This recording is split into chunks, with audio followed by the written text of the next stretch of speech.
Sot do të vi pranë jush me një histori që realisht është e paimagjinueshme se mund të ndodh, por fatmirësisht në botën ku ne jetojmë ka dhe njerëz me zemër të mirë që në ditët më të vështira, në ditët më të rënda, në ditët më të paimagjinueshme bëhen fëmijët tanë. Dhe pikërisht kjo nuse, e cila është me origjinë nga Maqedonia, është bërë urrë për vjerën e saj, për nënën e saj, duke u munduar që t'i qëndroj sa më pranë dhe duke u munduar që t'ja plotsoj atë boshlllikun në shpirt që ajo nën e ka humbur të birin. Nuk e di nga t'ja nis, ndoshta nga dita kur gjithçka mori fund, ose ndoshta nga dita kur filloi gjithçka. Por ndoshta si çdo histori dashurie dhe dhimbje, edhe kjo imja ka një fillim të butë dhe një fund që të lë pa frym.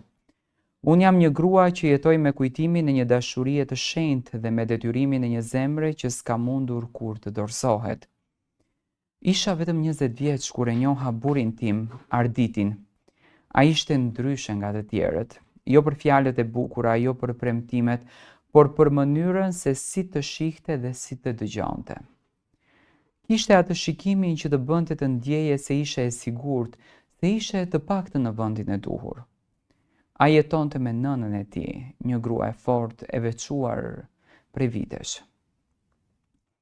Ishte e thjeshtë, ishte punëtore, por kishte një zemër që trezatonte ngrohtësinë. Në fillim, si çdo vjeher, me padyshim doja djalin e saj të vetëm dhe ajo ndoshta kishte frikë se do t'ja merrja për gjithmonë, por dal nga dal ajo filloi të më hapte zemrën.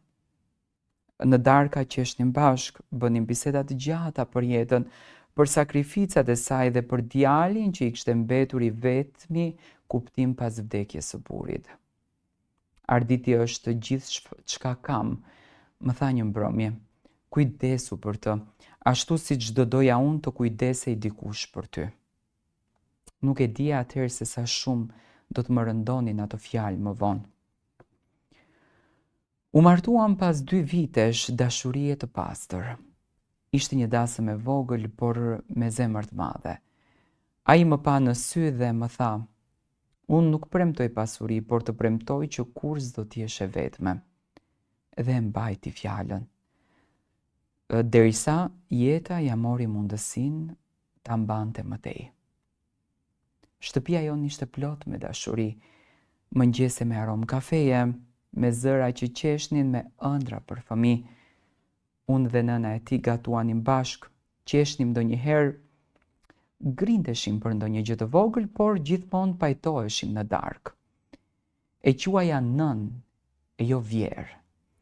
Ajo më quante bi dhe më përgëzonte që e kisha bërë djalin e saj të lumtur. Jeta dukej e qetë, derisa një ditë ajo qetësi u bë stuhia më e madhe e jetës time. Ishte një mëngjes i zakonshëm. Ai u zgjua më herët si gjithmonë për të shkuar në punë. Unë po përgatisja mëngjesin kur ai hyri në kuzhinë. Më përqafoi nga pas edhe më tha: "Sot do të vi pak më vonë. Kemi një punë jashtë qytetit. Mos më prit me darkën, ndoshta do të vonohem." Unë qesha edhe i thash: Po më mbyt pa ty në shtëpi, mos u vono shumë." Ai qeshi, më puthi në ballë dhe më tha: "Pse sikur s'ke për të më parë më?" Ato fjalë sot janë plagë që nuk mbyllen kurrë. Në mes të ditës, telefoni më ra. Një numër i panjohur, një zë burrëror, më tha me dridhje: "Ju jeni bashkëshorti i Arditit?" "Po," i tham unë, "çfarë ka ndodhur?" Një heshtje e gjatë. Pastaj fjala që më shkatroi jetën: "Ka ndodhur një aksident, duhet të vini urgjentisht në spital." Nuk di si dola nga shtëpia se dikush më çoi atje. Kur mbërita, pash nënën e tij në korridor, e mbështetur në mur me duart në kokë dhe me sytë e mpirë. Mjeku vetëm tunte kokën. Ai nuk jeton më. Në atë moment gjithçka rreth meje u errësua. Në vesh më kumponin vetëm fjalët: "Pse? sikur s'ke për të më parë më. Në varim nuk fola asnjë fjalë, vetëm i mbaja duart e nënës së tij fort, sepse më dukej se po më ikte jeta nga duart. Ajo binte në tokë, qante, u lërinte embrin e tij. Ndërsa unë qëndrova pranë si një hije me sytë bosh. Në fund kur vari unë puluam edhe, ajo më pa me sy të kuqe dhe më tha: "Mbaroi gjithçka për mua. Tani s'ka më pse t'jetoj." Dhe unë mes lotëve i thash: "Do t'jetosh për mua. S'do t'lë kurrë të vetme.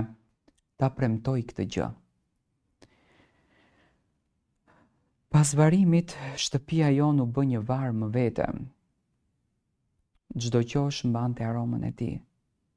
Në dollap rrobat e tij, në jastëk aroma e tij, në mur fotografia me buzëqeshjen që mua më vriste shpirtin. Nëna e tij ndonjëherë futej në dhomën e tij dhe fliste me fotografinë. Birë më flet, më sheh. Unë qëndroja pas derës duke mbajtur lotët me duar. Në darkë i përgatisja darkën e preferuar, edhe pse se preknim. I vendosnim pjatën edhe atij si të ishte aty. Ishte mënyra jonë për të mbijetuar. Kaluan muaj, kaluan vite, njerëzit më thanë: "Ti e re, pse nuk martohesh? Bëje jetën tënde." Por si mund të bëja jetë kur një shpirt apo një pjesë e shpirtit tim është varosur në ndhe? Si mund të largohem kur kam një nënë që më pret çdo mëngjes me lot në sy? Unë nuk munda. U kujdesa për të, i bëja shërbime, t'i gatuaja, i lexoja libra, i mbaja dorën kur dhembjet e kockave mundonin. Kur qante në heshtje i thoja: "Ai nuk do të donte të të shihte kështu. Ai është këtu nën. Na sheh, na dëgjon." Dhe më përqafonte me duart që dikur përqafonin djalin e saj dhe thoshte: "Po je e vetmja që më ka mbetur. Bie shpirtit tim." Tani ajo është e smur, është e lodhur nga vitet, nga pritja, nga kujtimet. Unë e laj, e ushqej, i lexoj lutje. Kur bie shi ajo më thot: "A e ndjen si kur bie mbi varin e tij?" Dhe unë i mbaj dorën fort që të mos e ndjej ftohtësinë e vetmisë. Ndonjëherë më ngatrohet me nënën time të vërtetë dhe më thot: "Bi, mos më lër." Dhe unë i them: "Nuk do të lë kurrë, ta kam premtuar këtë gjë." Sepse unë nuk jam thjesht nusja e djalit të saj, jam bia që fati ja solli në vend të tij. Jam kujtesa e gjallë e dashurisë që humbëm, por që selam të vdes. Ndonjëherë kur bie nata dhe ajo ka fjetur, dal në obor dhe shoh yjet. Njëri prej tyre më duket më i ndritshëm se yjet e tjerë. I them me zë të ulët: "Ardit mos u mërzit. Nënën tënde po e mbaj unë." Pastaj mbyll syt, frymoj thellë dhe ndjej një erë e lehtë më përkëdhel fytyrën, sikur ai të më thot: "Faleminderit, dashuria ime." Unë qesh mes lotëve sepse e di që edhe pse jeta më mori gjithçka, Zoti më la diçka më të shenjtë. Një nën që nuk është gjaku im, por është gjaku i dashurisë ime. Dhe kështu çdo ditë që zgjohem i them vetes: "E humba burin, po se lash nënën e tij të vdiste vetëm." Ky është misioni im. Kjo është jeta ime, një grua, një nën dhe një kujtim që nuk vdes kurrë. Në fakt, femrat që veprojnë në formë të këtill nuk janë heroina, janë përtej heroinës.